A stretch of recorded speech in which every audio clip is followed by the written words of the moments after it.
Assalamualaikum. My name is Anisa Sohail and I'm a clinical dietitian and nutritionist. I'm also a teacher here at CASH. I teach nutrition subjects and I also do clinic, online consultation.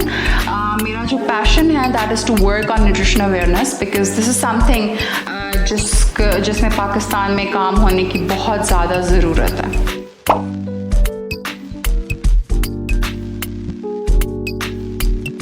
So some of the important nutrients जो teenagers को अपने diet में include करने चाहिए, those are carbohydrates, fats and proteins obviously. लेकिन ये चीज़ होती है कि हर टीनेजर के लिए, हर बॉडी के लिए, बॉडी टाइप के लिए न्यूट्रिएंट्स डिफरेंट होते हैं. न्यूट्रिएंट्स तो सेम रहते हैं, उनके कैलोरी काउंट डिफरेंट होता है, उसके मैक्रोज की जो परसेंटेज डिस्ट्रीब्यूशन होती है वो डिफरेंट होती है. So you obviously have to go to a clinical dietitian और nutritionist to get a proper diet plan. लेकिन जनरली स्पीकिंग आपको अपने डाइट सारे फूड ग्रुप सारे इंक्लूडेड रखने चाहिए एंड उसमें डिफरेंट वेरिएशन ज़रूर होनी चाहिए उसमें. So what you need to do is include all the macro groups which means you have to include carbohydrates, proteins, fats, fruits and vegetables को ऐड करें, लॉट्स ऑफ फाइबर्स, क्योंकि अभी पहले तो फाइबर इंक्लूड नहीं था हमारे प्रॉपर न्यूट्रिएंट में, लेकिन now it is considered a proper macro nutrient क्योंकि उसकी नीड इतनी बढ़ गई है. हमारा सेडेंट्री लाइफस्टाइल इतना ज़्यादा हो चुका है स्पेशली टीनेजर्स में because they're all the time they're on the gadgets. तो उनके बाउल मूवमेंट्स, उनके गैस्ट्रोइंटेस्टाइनल प्रॉब्लम्स बढ़ गए हैं. So they need fibre regularly 30 grams per day in their diet. Secondly, teenage में क्योंकि उनका मेटाबॉलिज्म सबसे ज़्यादा फास्टेस्ट होता है, they are in a growing age, उनका जो एनर्जी का मैक्सिमम आउटपुट है वो टीनेज में ही लगता है. हमारे ओल्ड एज में जाके हमें कुछ ख़ास नहीं करना होता. बचपन में ऑब्वियसली ग्रोइंग एज होती है, पर ज़िंदगी का जो सबसे हमारा भरपूर बेहतरीन हिस्सा होता है when we utilise most of our energies and we do the most work, वो हमारा टीनेज ही होता है या फिर हमारी यंग अडल्ट लाइफ. तो उस टाइम पर ऑब्वियसली हमें वैरायटी ऑफ न्यूट्रिएंट्स रखने चाहिए. You have to have fruits and vegetables, phytochemicals होते हैं उसमें, वाइटामिन्स होते हैं, और आपके जो टीनेज बॉयज़ एंड गर्ल्स हैं उनके नीड्स रेगुलर बच्चों से ज़्यादा होते हैं, काफ़ी ज़्यादा होते हैं. तो वो ऑब्वियसली एक इंडिविजुअलिस्टिक चीज़ है जो कि you have to go into the detail, but generally include a variety of food groups and always have a balanced diet. Always include something from every food group.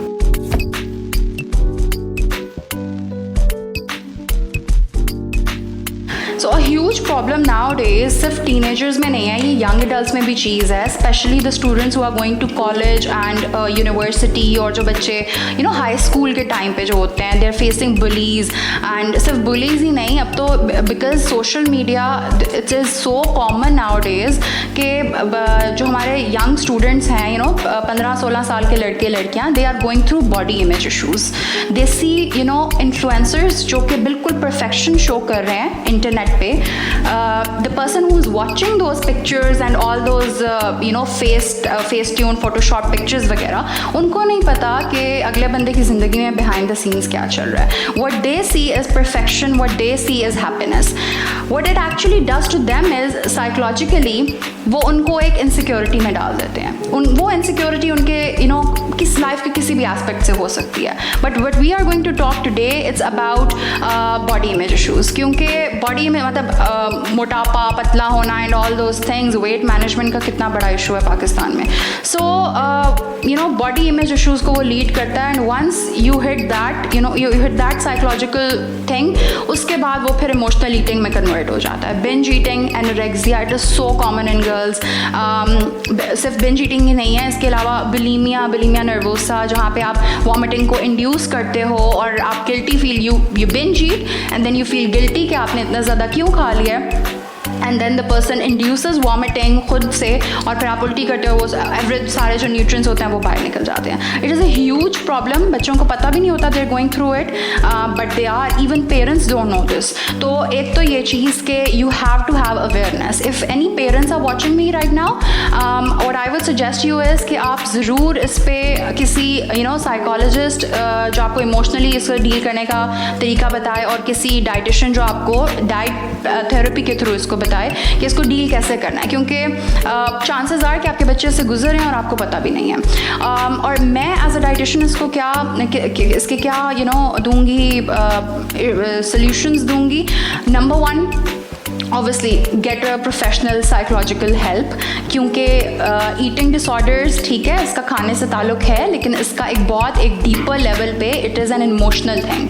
So you have to have a psychologist और psychiatrist who is helping you with that. Secondly, जो आपको eating disorders में चीज़ include करनी होती है, that is कि आप जो ऑब्सेसिव बिहेवियर है ना, आप उसको ग्रेजुअली रिड्यूस करें। यू माइट बी ऑब्सेस्ड कि आपने अकेले बैठ के खाना है, यू माइट बी ऑब्सेस्ड और you might be picky eaters हो सकते हैं आप, बिंज ईटिंग कर सकते हैं। So you have to have a lot of self constraint. आपको बहुत ज़्यादा विल पावर दिखाने की ज़रूरत है, बिकॉज एक चीज़ माइंड गेम होती है सारी। कोई भी इमोशनल प्रॉब्लम है या इस तरह का कुछ जो आपके डिज़ायर को कंट्रोल करने वाली चीज़ है, it's all about your mind, it's all about how strong you are, आपके नर्व्स कितने स्ट्रॉन्ग है। सो आपके वो थोड़े से 5-6 सेकेंड ही होते हैं। Just if you can control that burst of desires आपको एकदम से आई and you have to start eating, जो आपको एडिक्शन है वो आप उस पर अपने एक्ट करना है। Just show little bit of self constraint and practice it daily, और वो इंशाल्लाह इट विल गेट बेटर।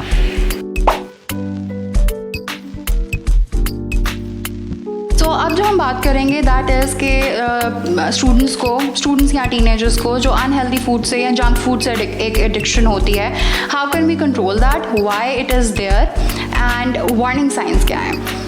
पहले तो दिस एडिक्शन इसका सबसे जो इनिशियल स्टेप होता है ना, that the burden lies on the mothers, क्योंकि घर में एक माँ ही होती है जो बच्चे को जंक फूड्स या कोई भी टेस्ट पैलेट इंट्रोड्यूस करवाती है सबसे पहले जब उसका वीनिंग प्रोसेस ख़त्म होता है। तो सबसे पहले तो this is to educate all the mothers out there कि you have to take your weaning process very seriously and introduce healthy foods in your child's diet, क्योंकि उसका वो पैलेट बन ही तब रहा होता है। जब उसका इंट्रोडक्टरी पैलेट ही आप उसको एक बैलेंस डाइट पे रखेंगे तो इवेंचुअली वो बड़े होके भी हेल्दी ही खाएगा। That is one thing.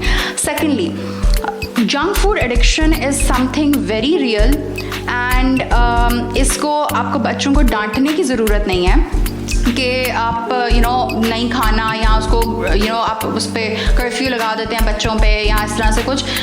Talk it out with them, क्योंकि it is actually an addiction. होता क्या है कि हमारे जंक फूड्स में there are tons of preservatives, there are tons of salts, और वो प्रिजर्वेटिव्स और सॉल्ट्स जो हैं, and it also has a lot of sugar. High fructose syrup से बहुत सारे जंक फूड जो बेवरेजेस होते हैं, कार्बोनेटेड बेवरेजेस होते हैं, ये सब बने होते हैं। और ट्रांस फैट होता है, इनमें रिफाइंड कार्बोहाइड्रेट्स होते हैं, और ये सारी चीज़ें refined sugar, trans fat, refined carbohydrates, ये करता क्या है, ये हमारे ब्लड शुगर में जाता है and it gives us a rush of energy. So that rush of energy is basically what makes us feel good. It gives us a feeling of bliss, और हमें ऐसा फील होता है कि भाई बहुत मज़ा आया and we had a party today, एंड वो जो खुशी वाली फीलिंग होती है। और वो एक्चुअली हो क्यों रही होती है, because refined carbs and refined sugars and jo preservatives and all those things, they actually, this junk food, all these sources, they actually stimulate the production of your dopamine.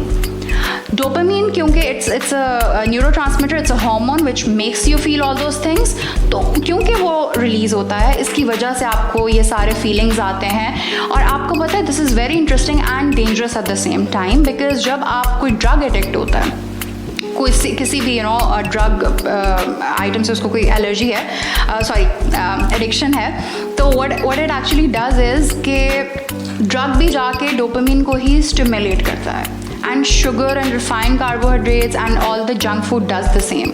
So the pathway is actually the same. इसी वजह से drug addiction और junk food addiction या कोई और तरह की addiction, it is, the mechanism is same.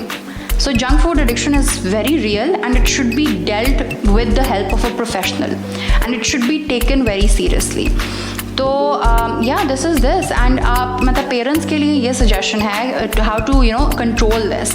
एक तो ये है कि आप अपने बच्चों को अकेला ना छोड़ें। आई एम नॉट सेइंग कि आप पहरा देते रहें 24 घंटे उनके कमरों पे and what ever they doing. What I mean is कि एक टाइम होता था व्हेन वी यूज्ड टू, एक दस्तरखान का एक वो फैमिली टाइम होता था and all that. People need this nowadays, children need it, teenagers need it. Family time, it actually enhances your intuitive या फिर जिसको हम mindful eating कहते हैं, this is a huge concept in nutrition nowadays, mindful eating को enhance करता है. So what I would recommend to the family members and to the parents is कि आप अपने family time को include करें, meal time को एक family time बनाएं और this वो mindful eating को enhance करेगा और eventually it's going to be very helpful for the management of this addiction, and definitely see a professional. Thank you.